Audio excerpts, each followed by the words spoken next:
Mr. and Mrs. North, starring Barbara Britton and Richard Denning.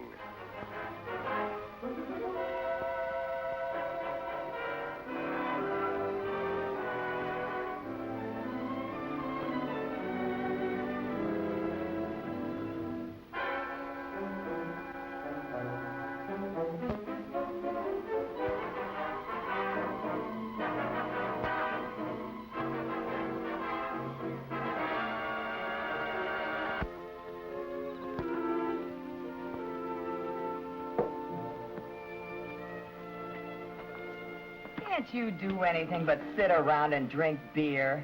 Looks great for a big author, doesn't it? Just sitting around swilling brew. Look at this place. Why don't we go back to New York? Why do we have to live out here? Why don't you shut up? When he can't think of anything else to say, he just says, shut up.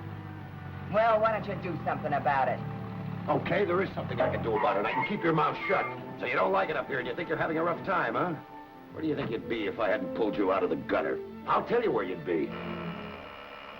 You open your mouth again. Get the door, will you, kid? Sit down, I'll get it myself. Get off the buzzer, I'm coming.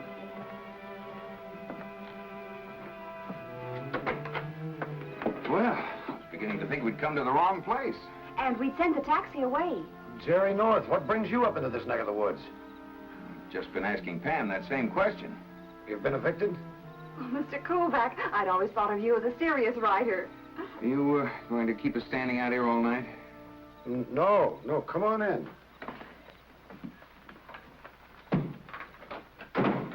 You want a drink? Some beer? Well, if you don't mind, I'd prefer... Yes, thank you. Joey'd love a glass of beer, wouldn't you, dear? Yes, wouldn't we? Come on in.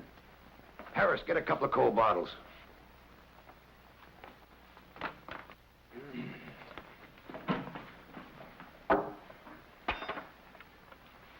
I don't believe we've met your other guests. Oh, this is my wife, Sally. Oh, how do you do, Mrs. Kovac? This is Sarge Stewart. The Sarge and I were together in the Air Force. Jerry North, my publisher. Hi. And I'm Pam North, his publisher's wife. This is Harris. He's my secretary. You know, Mr. Kovac, your voice sounds quite different over the phone. My voice sounds what? He never sounds different. He always sounds the same. All right, secretary, give me another beer. Well, I guess you came up to talk about the story. Well, you needn't have bothered. I was coming to town tomorrow anyhow. I shouldn't have bothered. At your invitation, I left my comfortable apartment, spent 2 miserable hours on the train, permanently dislocated my sacroiliac in a taxi with an idiot driver, all to spend a lovely weekend in the country. Ha, ha, ha.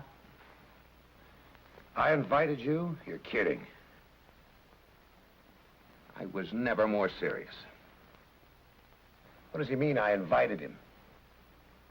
Well, actually, you didn't invite him. You invited me, and I invited him.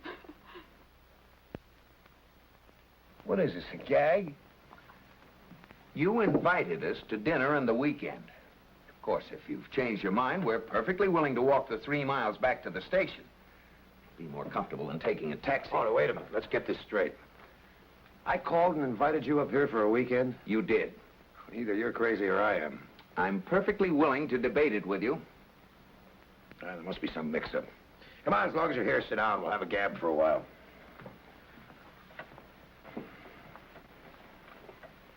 Mr. and Mrs. North going to spend the night? Oh? Yeah, I guess I'll have to.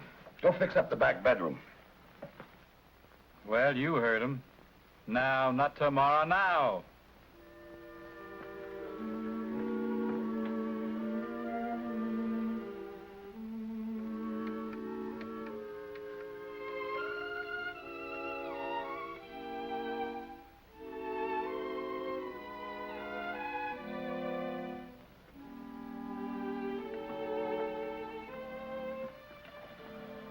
Well, now, Jerry, wasn't that nice?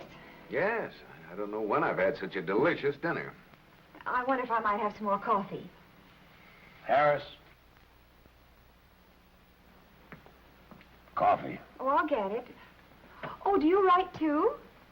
Well, I Huh. Yeah, he writes, poems.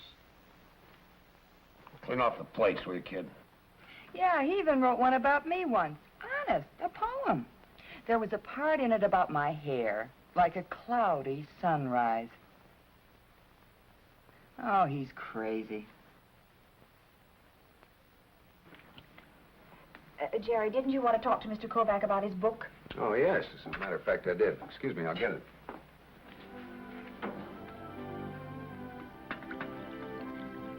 Thank you. Oh, do you mind? Well, no, I wanted to talk to you anyhow. Or to your husband. About your poems? Have you ever published any? Nobody ever buys poems. They only pay for trash, like... Like Chuck Kovac's books? Do you mind if I read some? Are you afraid of what they might say? I gather that you're fond of Mrs. Kovac. But you don't care for Mr. Kovac or for Mr. Stewart. Sarge is my brother. I'd like to kill him. The chapter on the court-martial's all right, but there's too much brutality in the guardhouse scene. The public pays to read about things they haven't got the nerve to do themselves. Besides, you've got a lot of opinions for a guy making a lot of loot off me. I don't deny there's a certain audience for your stuff, Kovac. But as long as I'm your publisher, I'll decide what we can use. Well, I think I'll go down the lake and grab a swim before I turn in. Wait, I want to talk to you. Well, it's been a very interesting evening. Wait a minute, I'll show you your room. Oh, I'll take them. This way, please. Good night.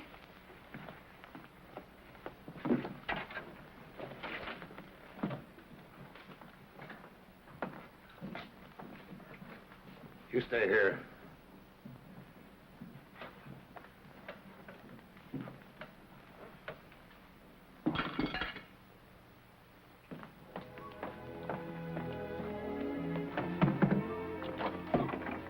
Does everyone sleep up here?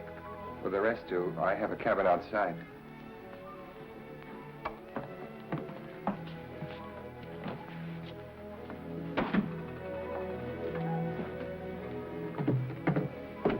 May I have my notebook back, Mrs. North? Well, if you don't mind, I'd like to keep it tonight to read your poems. No, I don't mind at all. It's very kind of you. Oh, Mr. North, there's something I ought to tell you. Harris! Good night. Good night, Mr.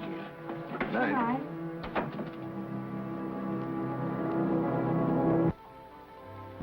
Jerry, what do you think about that invitation? An idiotic practical joke, I suppose. Any kind of a joke. If Mr. Kovac's books make so much money, why does he live in a place like this? Probably thrifty. Jerry, you publish poetry. And I lose money on it. Let me read you some of Mr. Stewart's poems. I think he's a new find. Oh, no, not tonight, dear. Come on, let's get some sleep. Listen. Though love is lost to me, I still may know the same hard distance of the stars, the wan white wildness of the winter moon. A meeting in a cabin midst a night of duress would explain a call from one in distress. Jerry, listen to this. Go to sleep, dear. Jerry, I think that young man's in trouble and is trying to get a message to us. Go to sleep. Jerry, I think this is serious. Jerry.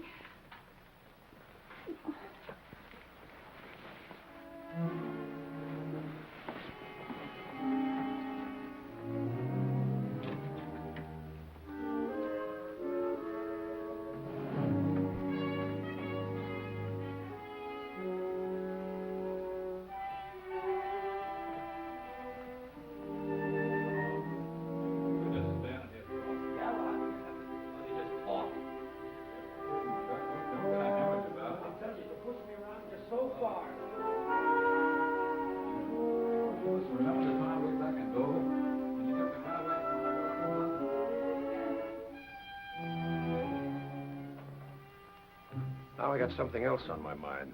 That phone call to the Norths. Who did it? Well, don't look at me. They could tell you a lot. Well? They said it wasn't a woman's voice, didn't they? Yeah. Well, One of them must have done it. They've been crossing you up a long time. Why, just this evening I watched them outside the window. She was planning to run away with him. That's not news to me, Harris. I've known that a long time. Wipe that lipstick off, you kisser. Off, smart guy? Yeah. Only I can do it better. Wait a minute. I don't want to get in a beef with you now. More important to find out who made the phone call.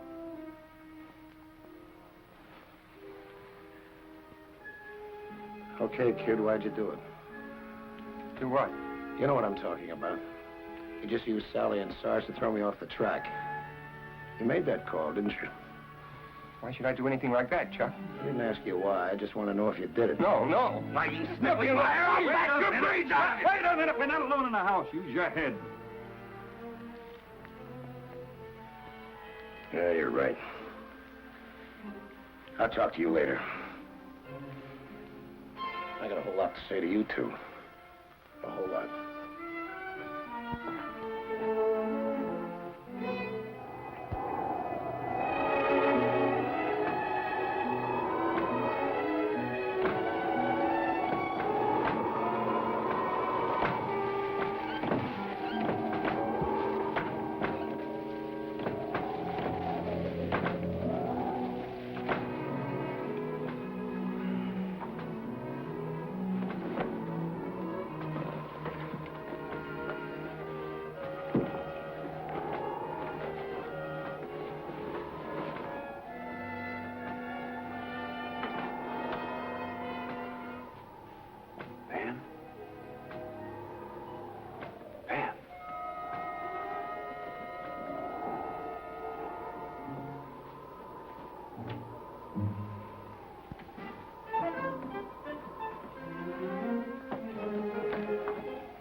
Oh, Mr. North, it was so dark, I fell.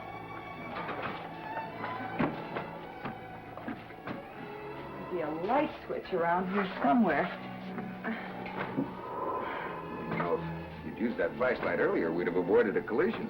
Well, I guess I was confused. I thought I heard a noise. Oh, there was no noise. It was my wife. I just came down to look for her. Mr. North, you're quite a character. Well, I guess I better say goodnight now. I'm pretty tired. Mrs. Kovac, is anything wrong? Oh, no. No, of course not. I just...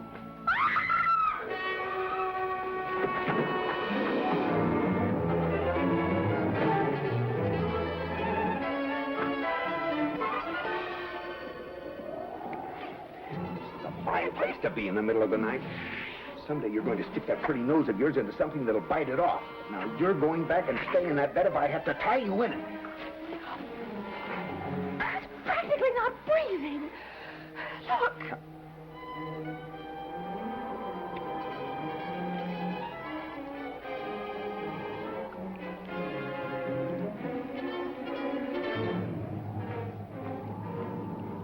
It's Harris.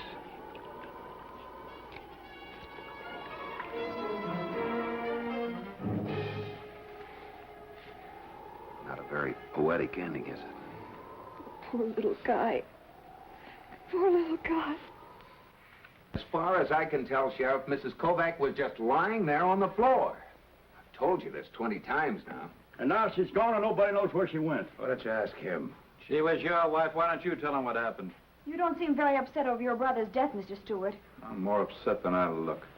Kovac, she was your wife, and if she didn't kill him, why was she running away when she bumped into North? Well, we had a little argument. About Harris? Are you kidding? It was a private matter. And why did she kill him? Oh, it's an open and shut case. Well, it seems like very weak circumstantial evidence to me. I'm sure that if Bill or any New York Ma'am, detective... please. Well, I know that Bill or anyone at Homicide in New York wouldn't form an opinion on so little evidence. Well, he hasn't even searched the rooms or anything. Just a minute, young lady. I don't need any big city detective to solve this case, and I don't need any help from amateurs either. This is a matter of Cherzel la Femme. which means find the woman, and that's just what I'm going to do. I'll broadcast an alarm over my radio telephone.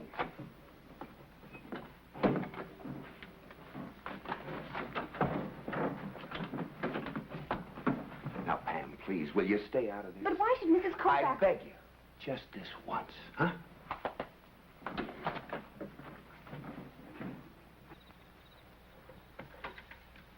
Car number 1 to control. Over. Control to car number 1. Come in. Roger. Control. Don't you have to file a flight plan for that, Sheriff?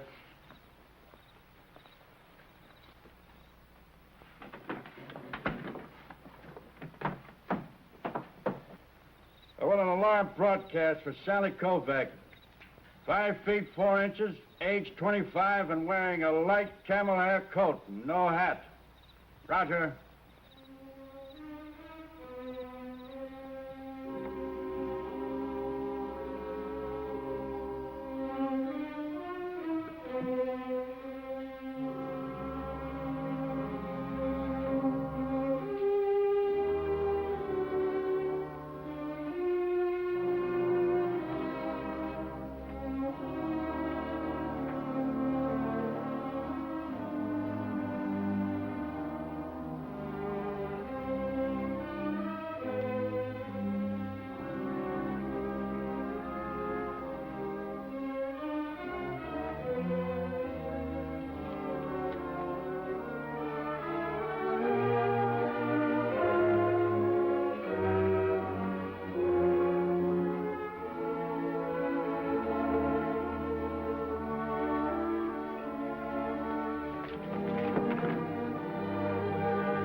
Jerry, Sheriff, all of you!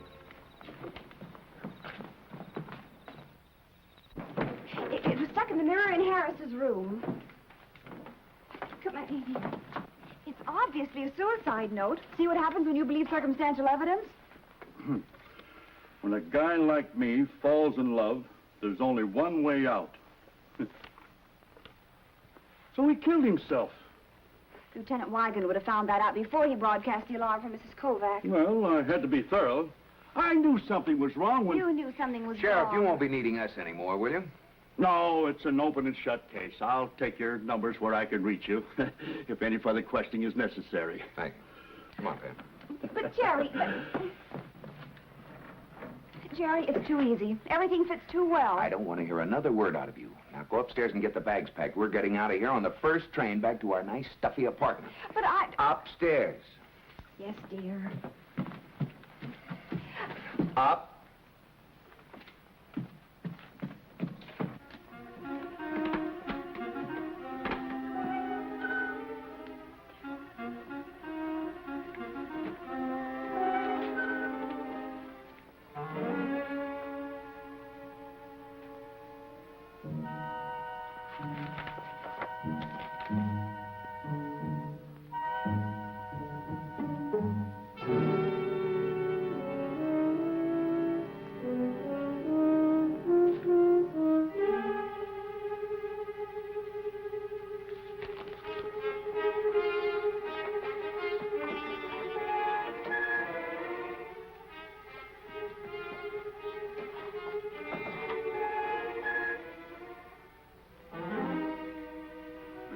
I'd like to talk to you about something on my mind. First, I want to get you straight.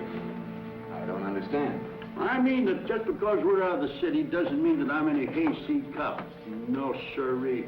Right here in this county last year, there were 7 felonies and 20 misdemeanors, not to mention a manslaughter and a suspicion. Suspicion of what?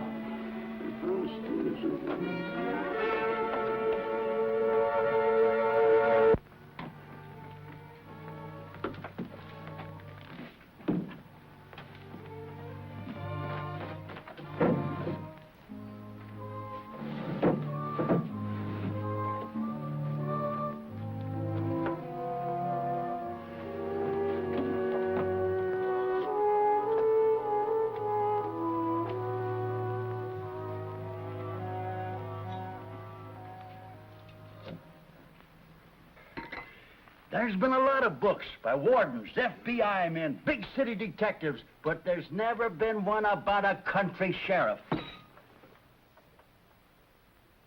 You know that cop's trying to push me off the bestseller list? I got news for you. You're already pushed. Nobody pushes me around. North, that cop, and especially you. What's the matter? I gotta be wrong, but it looks like a light in the cabin.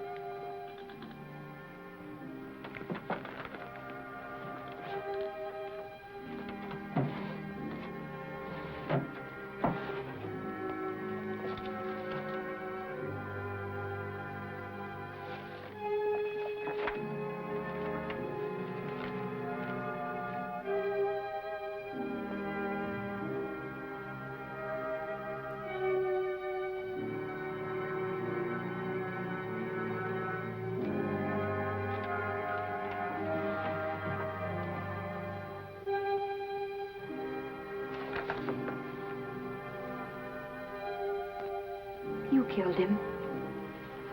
All the changes in the manuscript are in his handwriting. But this suicide note isn't. And besides, there's a line of dialogue right out of the script here on page 70. You're pretty cute, aren't you? You stay back. My husband is just inside the house. He'll never hear you. Law and Order is out there trying to sell him his autobiography. Whatever we say here is confidential. You didn't write the novels. Harris did. You're pretty sharp, too, Mrs. North. Sure, he wrote the stuff. He got a kick out of it. He was a little guy. He could write about a lot of things he never could really do. And you got all the credit. And his brother split the money with you. But why did you invite us down here? What are you talking about? I never invited you up here. He did. He was sore about the money and Sally. He was going to tell your husband that he did ghostwriting my stuff. Hey, that's kind of a funny term now, isn't it? And Sally left because she knew you were through. That you couldn't earn any more money now that Harris was dead. Well, now, let's not jump to conclusions, Mrs. North. Give me that note. I will not. Its evidence proves that you're guilty. Give me that note!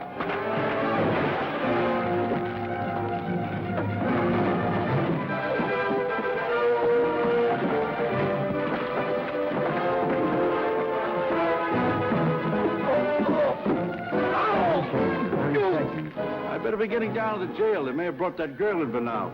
And I want to thank you, Mr. North, for your encouragement. I'm going to take your advice about my book and write it. Good, you do that. It's a fire. Hey, come out of there, you little mate. Come on.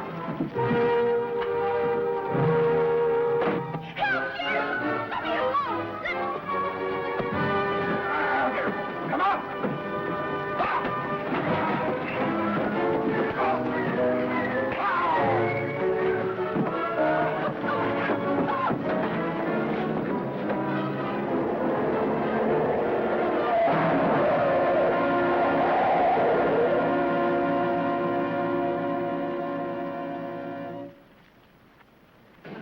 Please hurry up. Trying to find what? The place is burning down. But I have to find it. Find what? His Hollins are here. Will you come on? My shoe. Oh, for the love of Mike, come on.